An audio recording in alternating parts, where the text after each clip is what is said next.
आप देख रहे हैं हरिद्वार उजाला न्यूज उत्तराखंड। हरिद्वार से नावेद खान की रिपोर्ट। शहरजार शीतल छाया वरिष्ठ नागरिक, हमारे सीनियर सिटीजन हमारे जीवन में कल्प वृक्ष की तरह होते हैं। श्री सुरेश पालगे। हरिद्वार सिडकुल रोशनाबाद स्थित होटल गार्डिनिया में शहरजार शीतल छाया वरिष्ठ नागरिक नेशनल कॉन्फ्रेंस राष्ट्रीय सम्मेलन में भारत में स्वास्थ्य वृद्धावस्था चुनौतियों का अवसर एवं हमारी सामूहिक जिम्मेदारियां पर एक कार्यक्रम संपन्न हुआ। इस अवसर पर बोलते हुए श्री एस.के. रैना जी ने कहा, नागरिक हमारे बुजुर्ग केवल आयु में बड़े नहीं होते, बल्कि वे अनुभव, संस्कार और जीवन मूल्यों की चलती फिरती पाठशाला होते हैं। उनका सम्मान करना केवल एक सामाजिक औपचारिकता नहीं, बल्कि हमारा कर्तव्य, हमारा स्वाभिमान और हमारी संस्कृति की पहचान है। जिस समाज में बुजुर्गों को आदर मिलता है, वही समाज सच्चे अर्थों में सभ्य और संस्कारित कहलाता है। सुरेश पालगे जी ने कहा, बुजुर्गों का आशीर्वाद जीवन की सबसे बड़ी पूंजी होता है, क्योंकि उनके अनुभवों में जीवन की कठिन राहों के सरल समाधान छिपे होते हैं। आज के तेज रफ्तार जीवन में हम अक्सर अनजाने में अपने बुजुर्गों को समय देना भूल जाते हैं, जबकि उन्हें सबसे अधिक आवश्यकता अपनापन, सम्मान और प्रेम की होती है। बुजुर्गों को खुश रखने के लिए सबसे पहला और सरल उपाय है उनकी बातों को ध्यान से सुनना। भले ही उनकी बातें हमें बार बार कही हुई लगे, पर उनके लिए वही बातें अपने जीवन की अमूल्य धरोहर होती हैं। हमारे बुजुर्ग हमारे लिए कल्प वृक्ष के समान होते हैं। हमारे बुजुर्ग हमारे संस्कारों में झलकता है, हमारी जीवन शैली में उनकी सीख झलकती है। हमारे बुजुर्ग हमारा स्वाभिमान होते हैं। श्री B.S. श्रीधर ने कहा, जब हम अपने बुजुर्गों को ध्यान से सुनते हैं तो उन्हें ये महसूस होता है कि उनका अस्तित्व आज भी महत्वपूर्ण है। बुजुर्गों के सम्मान का एक सुंदर तरीका यह भी है कि घर के छोटे बड़े निर्णयों में उनकी राय अवश्य ली जाए। इससे उनमें आत्मसम्मान की भावना बनी रहती है और वे स्वयं को परिवार का अभिन्न अंग महसूस करते हैं।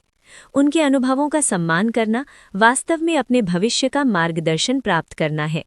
श्री सर्वेश गुप्ता जी ने कहा, हमें अपने बुजुर्गों की छोटी से छोटी बात को ध्यान में रखना चाहिए, उनके जीवन से हमें सीख लेना चाहिए। साथ ही उनके स्वास्थ्य का ध्यान रखना, समय पर दवा दिलाना, संतुलित आहार और हल्की फुल्की दिनचर्या में सहयोग करना भी सच्चे सम्मान का ही रूप है। बुजुर्गों को खुश रखने के लिए उन्हें अकेलापन महसूस न होने देना अत्यंत आवश्यक है। प्रतिदिन कुछ समय उनके साथ बैठकर बातें करना, पुराने किस्से सुनना, उनके पसंदीदा भजन, गीत या कार्यक्रम उनके साथ देखना उनके मन को प्रसन्न करता है। श्री S.के. अग्रवाल जी ने कहा, समय समय पर हमें अपने बुजुर्गों को सैर पर ले जाना, पार्क या मंदिर घुमाना उनके शारीरिक और मानसिक स्वास्थ्य दोनों के लिए लाभकारी होता है। शहरजार होम शीतल छाया ने मुझे यहाँ आने का मौका दिया। ये हमारे सीनियर सिटीजन का जो all India senior citizen confederation है, उसी का एक हिस्सा है और पूरे देश से, अनेक राज्यों से, दक्षिण भारत से लेकर उत्तर भारत के राज्यों से यहाँ पर जो मेंबर्स थे वो पहुंचे। और बस मैं यही कहना चाहती हूँ कि सब बहुत अनुभवी लोग हैं, बहुत बड़े पद से सेवानिवृत्त हुए हैं, समाज के बीच वो काम कर रहे हैं इस समय। तो सरकार की भी कुछ योजनाएं ऐसी हों जो इस कॉन्फ्रेंस से निकल के आएगा कि उनके लिए क्या अवसर प्रदान किए जा सकते हैं और उनकी जीवन में क्या चुनौतियां हैं, उनसे कैसे उनकी हेल्प हो सकती है।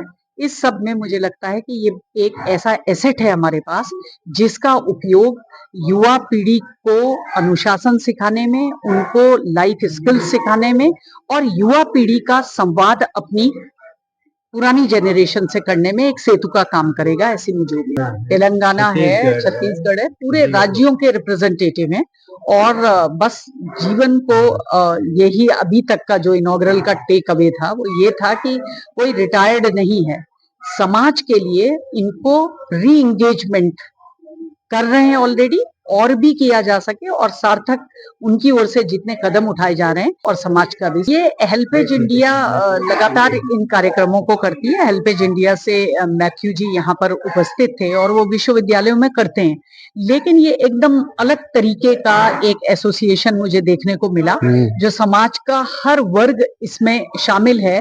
और अभी तक मुझे जो दिखाई दे रहा है यूनिवर्सिटी में, यूनिवर्सिटी को एक वाइस चांसलर होने के नाते, कि जो इंटरजेनरेशनल लिंक है, जो युवा पीढ़ी और अपनी सीनियर सिटीजन का लिंक है, इसको और मजबूत किए जाने की आवश्यकता है और ये एसोसिएशन उसी काम को करे। ये जो समस्या थी, ये हमारे राष्ट्रीय अध्यक्ष उनके रैना जी के प्रयास से ये नेशनल कॉन्फ्रेंस बुलाई गई है। इसमें पूरे देश से प्रतिनिधि आए हैं।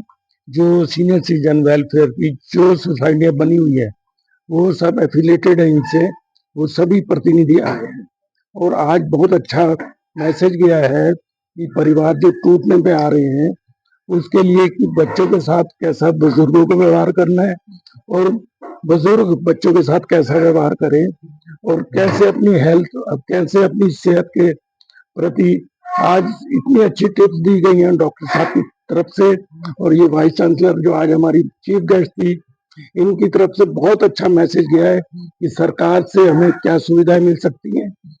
देखिए 2 साल से हम जुड़े हैं इस परिवार से। बहुत सारी जो चुनौतियां हैं एजिंग की वो देखने को हमें मिली। बहुत सारी चीजों के साथ कैसे डील किया जाता है वो देखा हमने। बुढ़ापे में आने वाली चुनौतियों के साथ संगीत सीखकर या बहुत तरीके से सबने अपने आप को इम्प्रूव करने की कोशिश करी और सबसे मेन बात कि जो वो अकेलापन होता है वो इस परिवार ने खत्म किया है। इसमें बहुत सारी एक्टिविटीज करते हुआ है जो समाज के लिए भी काम कर रहा है और सबसे पहले अपने वेलफेयर के लिए ये लोग बहुत अच्छा काम कर रहे हैं। यहाँ पर पहुंचे और इस कार्यक्रम में शामिल हुए। Thank you for